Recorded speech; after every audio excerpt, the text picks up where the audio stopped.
warmed up inside. Don't worry about it. Mike, you talked a little bit about the foundation. What I'd like to see is you have this incredible macrame that kind of was woven out through all of these steps that happened through your life. And at some point on there, obviously success brings financial enablement. You decided to do the foundation. And I'd love to understand the genesis of it, because the premise of it, I love. It's like, hey, you're sold, go to college, get a good job, but that's not necessarily the only product on the shelf that that you can buy.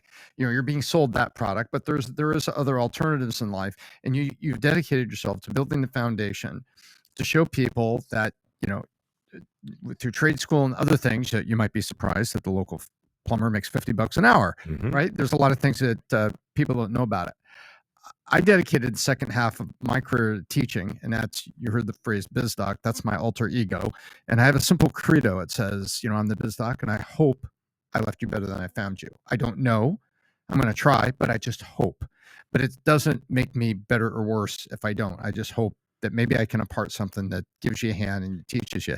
What was the genesis moment?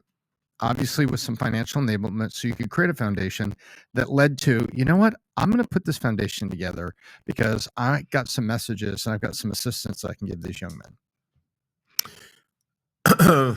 2008, Dirty Jobs is the #1 show on Discovery, maybe the #1 show on the network. Certainly on the network, maybe on cable. The show was in 180 countries, and I was doing great. And we'd been on 5 years, and the country was going into a recession. And it was shocking how quickly, you guys will remember how fast things crapped. September of October of 2008, thud. So I started MicroWorks on Labor Day of 2008. And I started it because we were on the road in those days, living in Motel 6s and Super 8s and getting up every morning. And, I'd pick up the newspaper and I'd look at the headlines, and it was just always unemployment numbers. It was always how many people are out of work.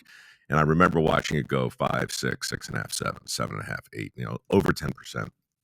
On Dirty Jobs, everywhere we went, I saw help wanted signs. And so something was happening in the country that nobody was talking about.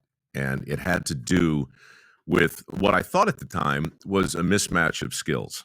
So you had 2.3 million jobs that people couldn't seem to hire for. And these jobs, by and large, didn't require a 4-year degree. They required training.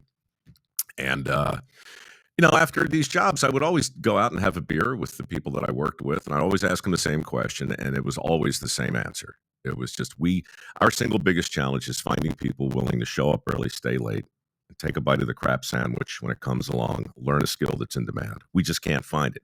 Couldn't find it 5 years ago. Now it's virtually impossible. So the foundation started, in a way, now that I think about it, for the same reason I read to the blind. I wanted to do something good for somebody other than me, but I also wanted to benefit from it, to be completely honest. So it began as a PR campaign for what I believed were a couple million opportunities that were going unloved, right? And so I wanted to talk about those opportunities in the same way that Dirty Jobs was designed to shine a light on humans doing these kinds of jobs. I just wanted to look at the jobs themselves and say, hey, America, not for nothing, but, right, these guys are killing it as plumbers, and here's how you do that. So it began as a PR campaign. It took me to Congress a few times. We got some attention as a result of all that. And then some companies who were struggling with their own recruiting challenges came, and I started working with them because, as you know, a company is its own least persuasive advocate, and a recruiting message is not so different than a marketing message.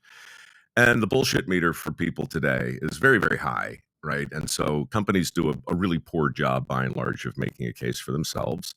So I became somewhat useful to big companies in helping them tell the story of the opportunities that existed underneath their own umbrellas.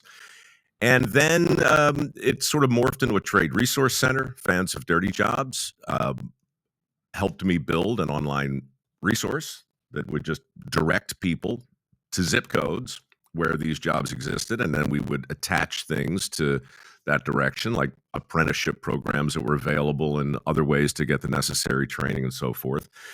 And then it was a scholarship fund.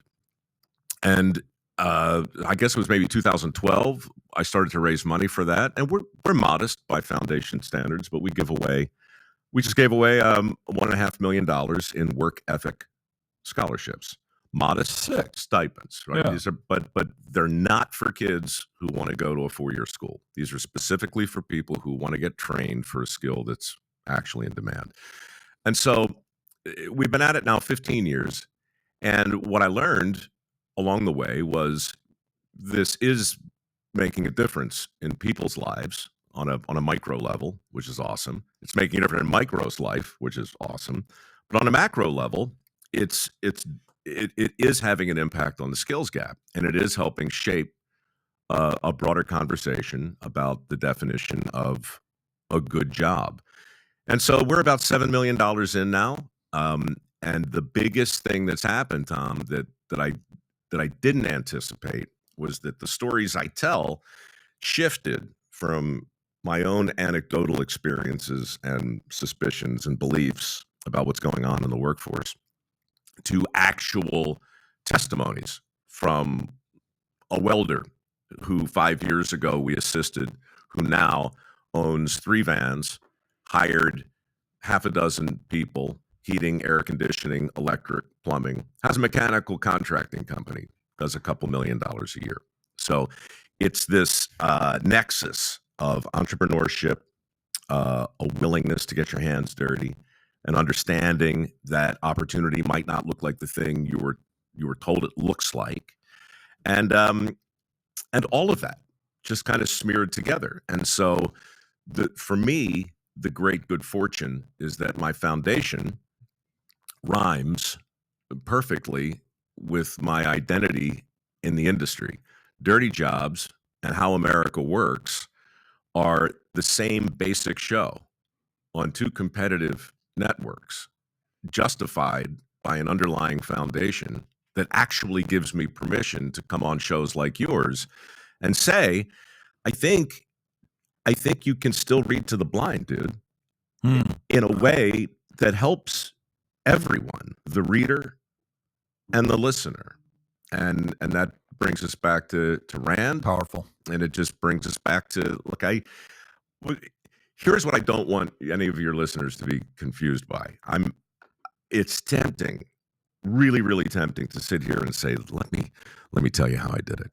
Here was the plan, and here were my action steps, and here's my legacy that I've got my eye on, right? None of that happened for me.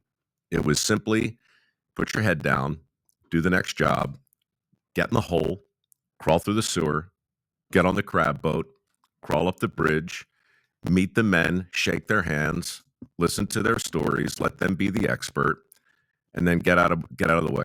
Go to another town, do it again. And in doing that again and again, and then talking to the woman you mentioned earlier, Mary, who's with me now, who's the only business partner I've ever had. Never had an agent, never had a manager, never had a publisher. Really? Yeah. How long has she been with you? 18 years.